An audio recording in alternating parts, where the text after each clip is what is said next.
ಶ್ರೀಮಾತೃಭ್ಯೋ ನಮಃ ಪಿತೃಭ್ಯೋ ನಮಃ ಆಚಾರ್ಯೇಭ್ಯೋ ನಮಃ ಪರಮಗುರುಭ್ಯೋ ನಮಃ ಶ್ರೀಮದಾನಂದತೀರ್ಥ ಭಗವತ್ಪಾದಾಚಾರ್ಯ ಗುರುಭ್ಯೋ ನಮಃ ಹರಿ ಓಂ. ನಾರಾಯಣಂ ನಮಸ್ಕೃತ್ಯ ನರಂ ಚೈವ ನರೋತ್ತಮಂ ದೇವೀಂ ಸರಸ್ವತೀಂ ವ್ಯಾಸಂ ತತೋ ಜಯಮುದೀರಯೇತ್. ತಿಳಿಯ ಹೇಳುವೆ ಕೃಷ್ಣ ಕಥೆಯನು, ಇಳೆಯ ಜಾಣರು ಮೆಚ್ಚುವಂತಿರೆ, ನೆಲೆಗೆ ಪಂಚಮ ಶ್ರುತಿಯ ನೊರೆವೆನು ಕೃಷ್ಣ ಮೆಚ್ಚಲಿಗೆ. ಹಲವು ಜನ್ಮದ ಪಾಪರಾಶಿಯ ತೊಳೆವ ಜಲವಿದು, ಶ್ರೀಮದಾಗಮ ಕುಲಕ್ಕೆ ನಾಯಕ ಭಾರತಾಕೃತಿ ಪಂಚಮ ಶ್ರುತಿಯ.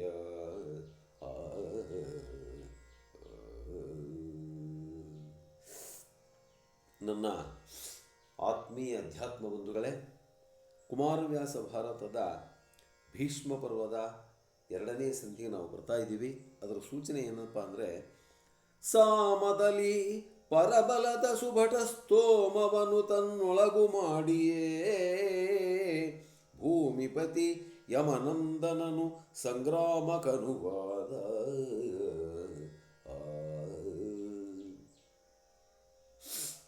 ಸಾಮೋಪಾಯದಿಂದ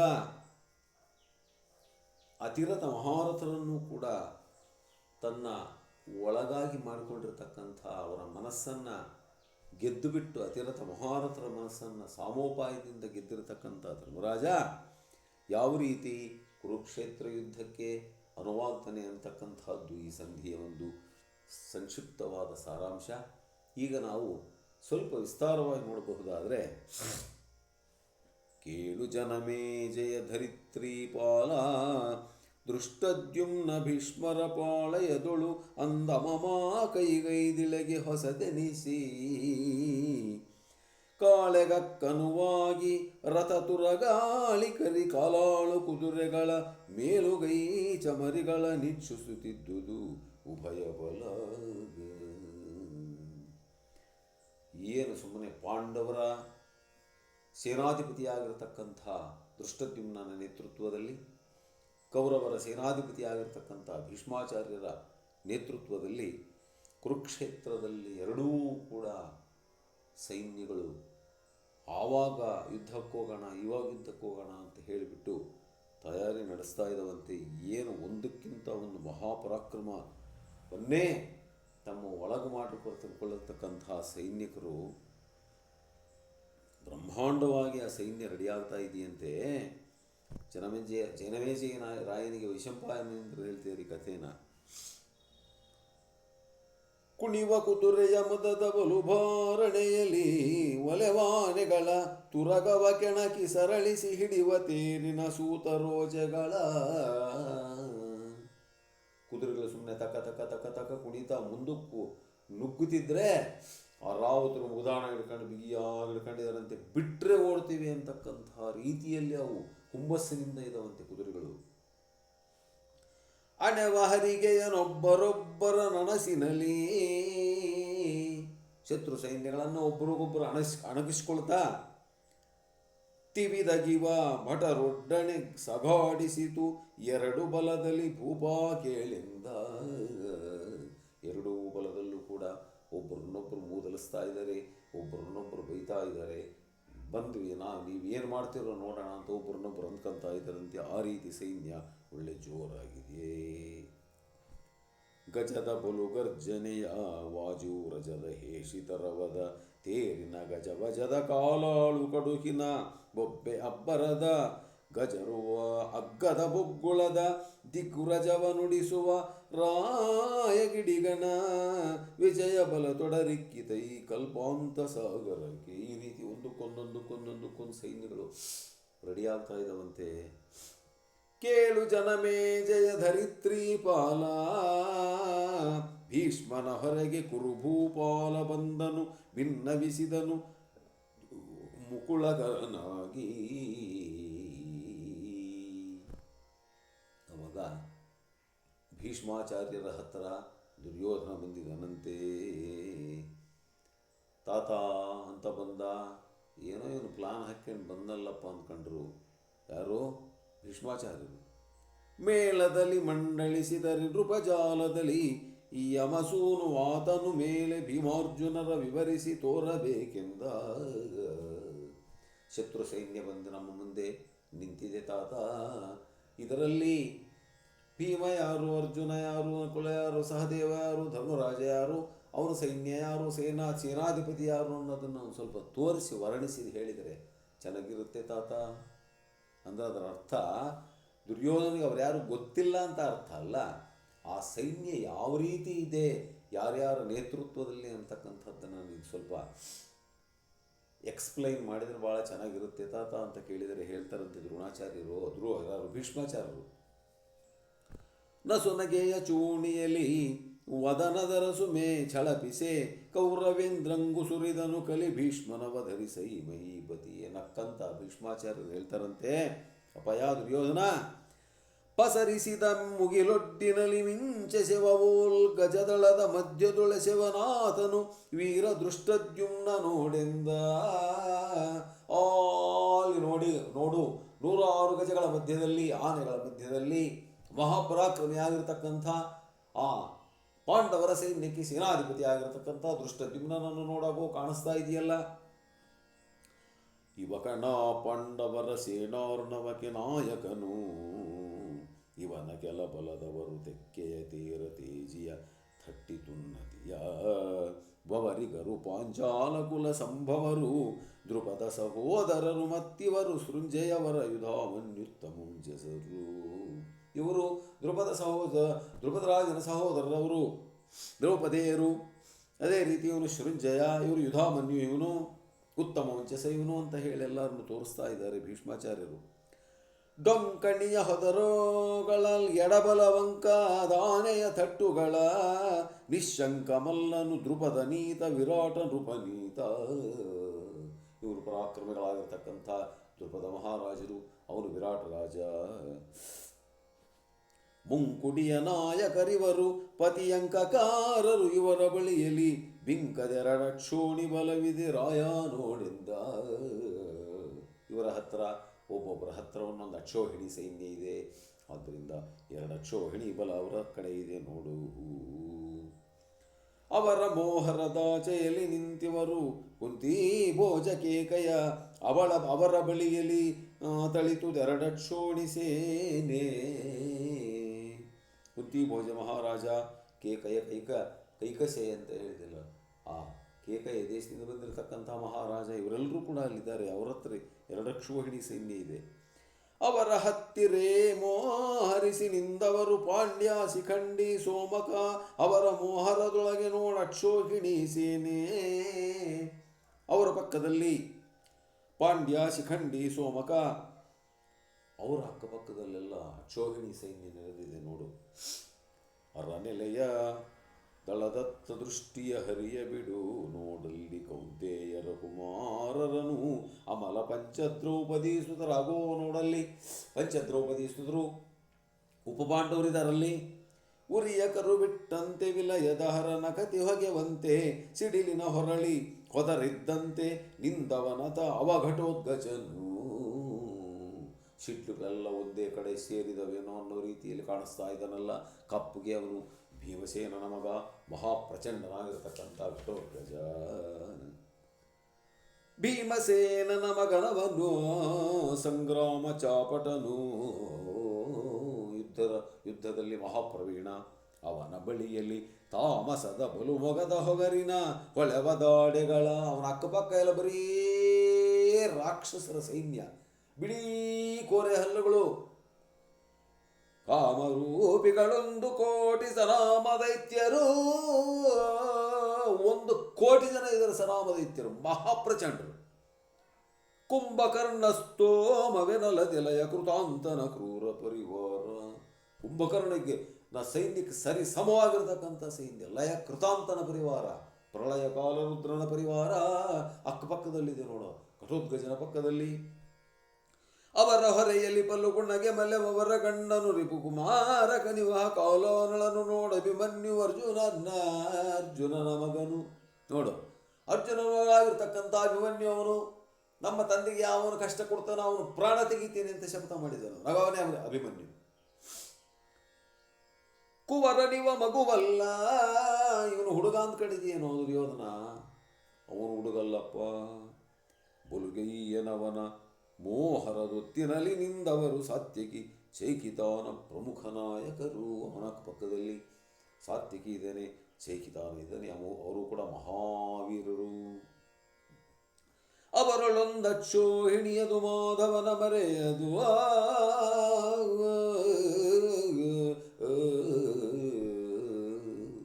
ಆ ಸಾತ್ಯಕಿ ಚೇಕಿತಾನ ಅವರ ಪಕ್ಕದಲ್ಲಿರ್ತಕ್ಕಂಥ ಒಂದಕ್ಷೋಹಿಣಿ ಸೈನ್ಯ, ಅದು ನಾರಾಯಣನ ಸೈನ್ಯ, ಅದು ಪರಮಾತ್ಮನ ಮನೆಯಿಂದ ಬಂದಿರತಕ್ಕಂಥ ಸೈನ್ಯ.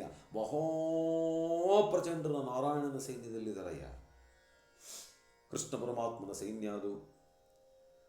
ದೃಷ್ಟಕೇತು ಪ್ರವರನಾಥನು ಚೈದ್ಯನಂದನ ಅವರವರ ಕಂಡಿಹನು. ದೃಷ್ಟಕೇತವನು ಚೈದ್ಯ, ಅವರ ಹೊರೆಯಲ್ಲಿ ವೀರ ಸೇನಾನಿವಹದೋಳ್ ಸಹದೇವನಾಥನ ಸವಹರೆಯ ನಕುಲಾಂತಕನು. ಇವರ ಆಹವದುರಂದರರು. ಅಕ್ಲಗೆ ಸಹದೇವ ಇದ್ದಾನೆ, ಇತರ ನಕುಲ ಇದ್ದಾನೆ. ಇವರು ಕೂಡ ಆಹವದುರಂದರರು, ಸಾಮಾನ್ಯವಾಗಿರ್ತಕ್ಕಂಥವರಲ್ಲ.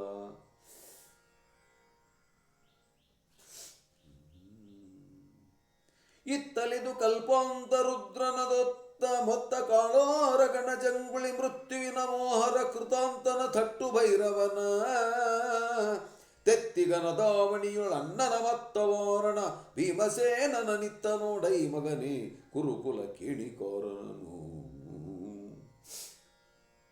ಮಹಾಪ್ರಳಯಕಾಲ ರುದ್ರನ ಸೈನ್ಯವೇನೋ ಅನ್ನೋ ರೀತಿಯಲ್ಲಿ ಕಾಳಕೋಟ ಸರ್ಪ ಅಂತ ನಾವೇನು ಕರಿತೀವಲ್ಲ, ಆ ವಿಷ ಕಕ್ತಕ್ಕಂಥ ಕಾಳಕೋಟ ಸರ್ಪ ಏನೋ ಅನ್ನೋ ರೀತಿಯಲ್ಲಿ ವಿಚಿತ್ರವಾಗಿರತಕ್ಕಂಥ ಸೈನ್ಯ.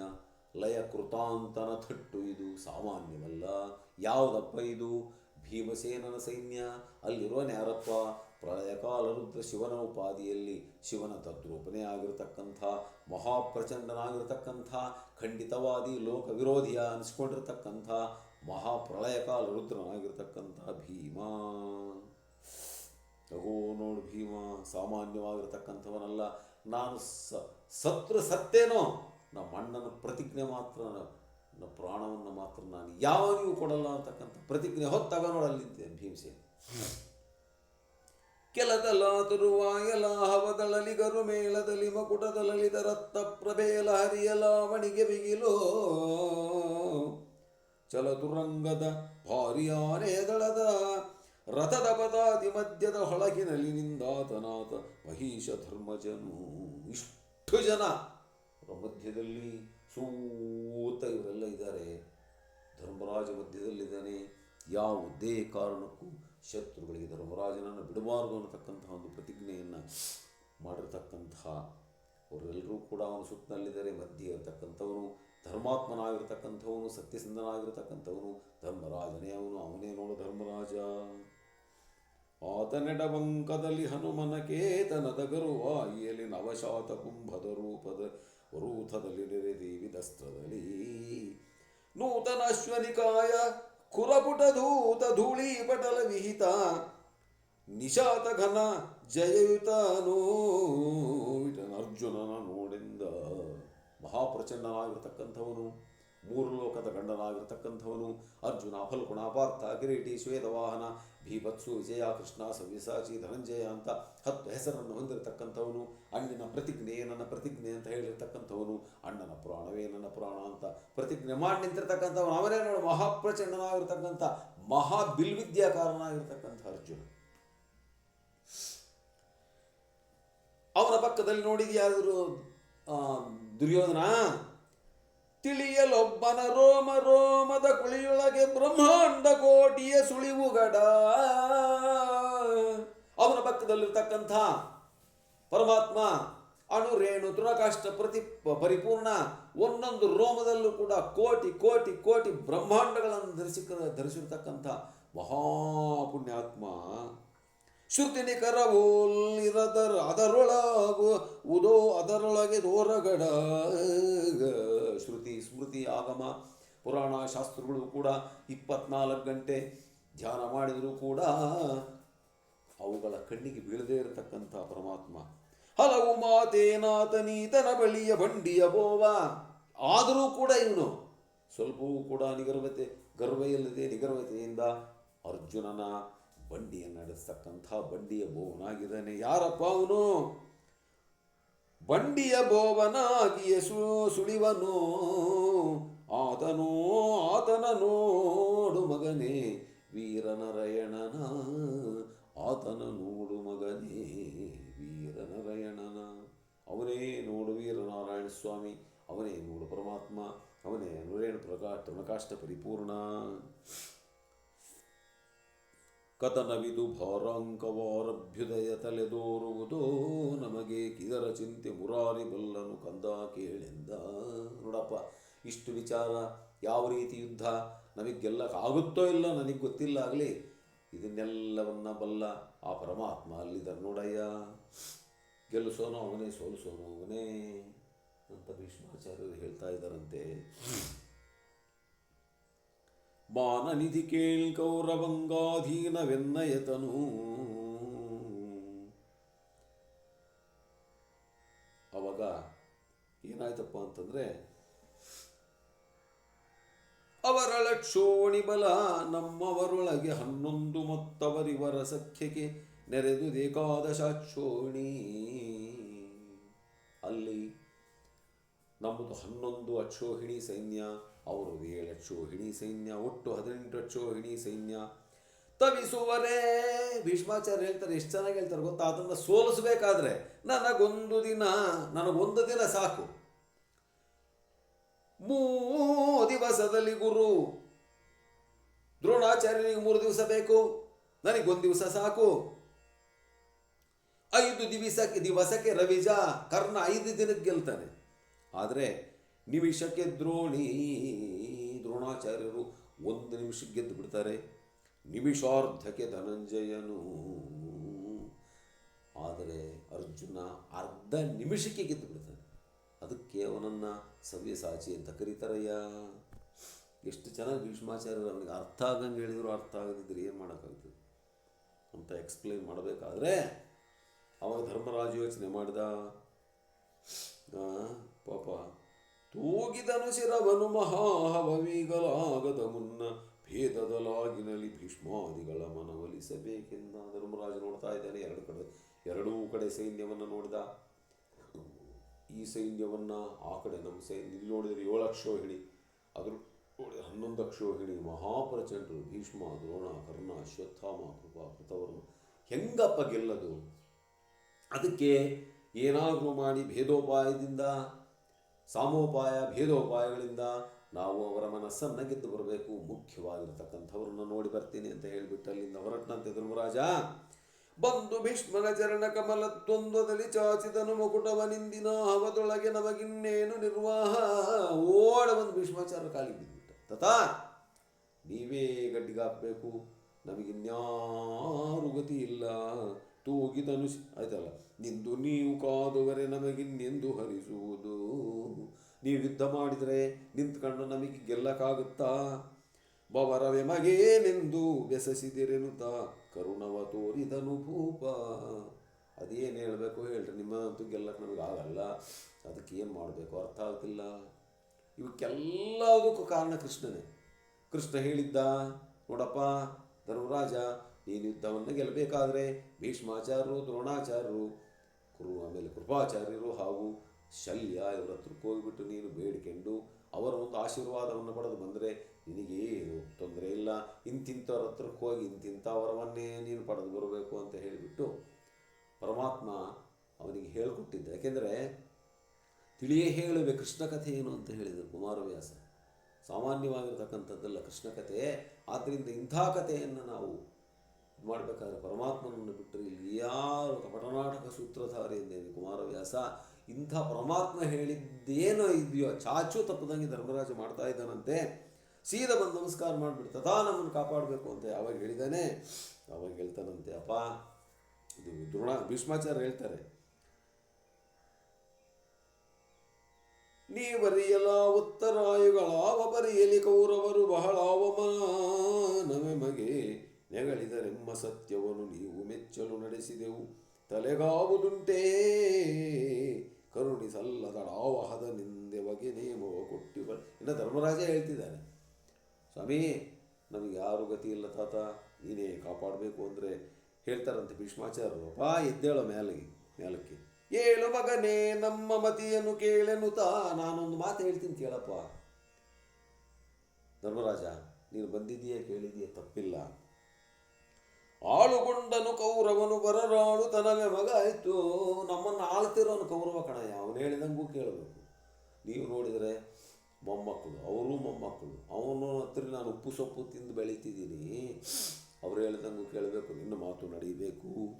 ಹಿರಿಯನಾಗಲಿ ಸುಜನನಾಗಲಿ ಗರುವನಾಗಲಿ ಅರ್ಥವುಳ್ಳನ ಚರಣ ಸೇವಾಪರರು ಜಗದಲ್ಲಿ ವರ್ತಮಾನವಿದು. ಅವರು ದೊಡ್ಡವನಾಗಲಿ ಸಣ್ಣವನಾಗಲಿ ಒಳ್ಳೆಯನಾಗಲಿ ಕೆಟ್ಟವನಾಗಲಿ ಯಾವನನ್ನಾಗಲಿ ದುಡ್ಡಿದ್ದು ಬಿಟ್ಟರೆ ಸಾಕು, ಅವನಿಗೆ ಜನ ಬೆಲೆ ಕೊಡ್ತಾರೆ. ಪರರ ಭಜ ಕರುಳಾವ ಗುಣವಾವಿರವದಾವ ಗಳಿಕೆಯಾವುದು ಗರುವತನ ವೈ ತಂದೆ ಪುರುಷಾಧಮನು ತಾನಿಂದ. ನಾನು ಪುರುಷಾಧಮ ಕಣಯ್ಯ, ಯಾಕೆಂದರೆ ಅವನು ಉಪ್ಪು ಸೊಪ್ಪು ತಿಂದು ಅವನಿಗೆ ಋಣ ತೀರಿಸ್ಬೇಕಾ? ನಿಮ್ಮ ಮಕ್ಕಳು ಅಂತ ನಿನ್ನ ಮಾತು ಕೇಳಬೇಕಾ? ಏನು ಗತಿ ಮಾಡೋದು? ಆದರೆ ಮಾನನಿಧಿ ಕೇಳಿ ಕೌರವಂಗಾಧೀನ ಎನ್ನಯತನು, ನನ್ನ ಶರೀರ ಕೌರವನಧೀನ ವಿಧಾತ್ರಾಧೀನವೆನ್ನಯ ಜೀವವಿದು ಕಾರಣದಿನ ಅವಗೆ.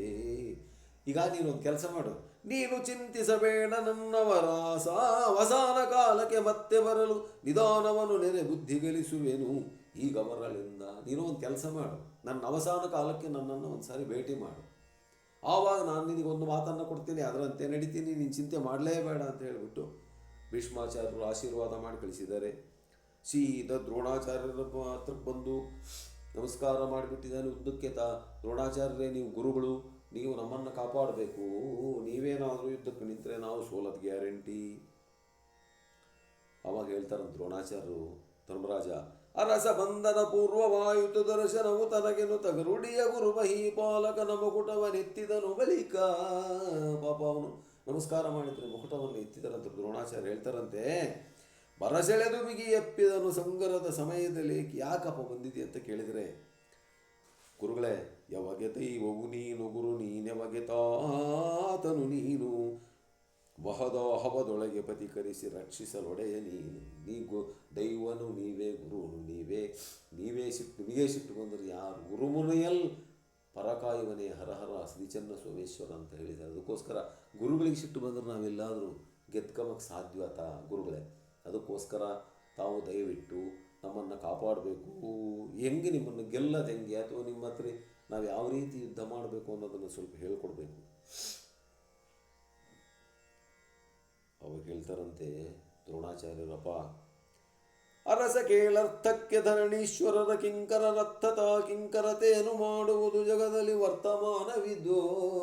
ಯಾರ ಹತ್ರ ದುಡ್ಡಿರುತ್ತೋ ಅವರೆಲ್ಲ ಅವರ ಹತ್ರ ಇದ್ದವರೆಲ್ಲ ಕಿಂಕರರು, ಸೇವಕರು.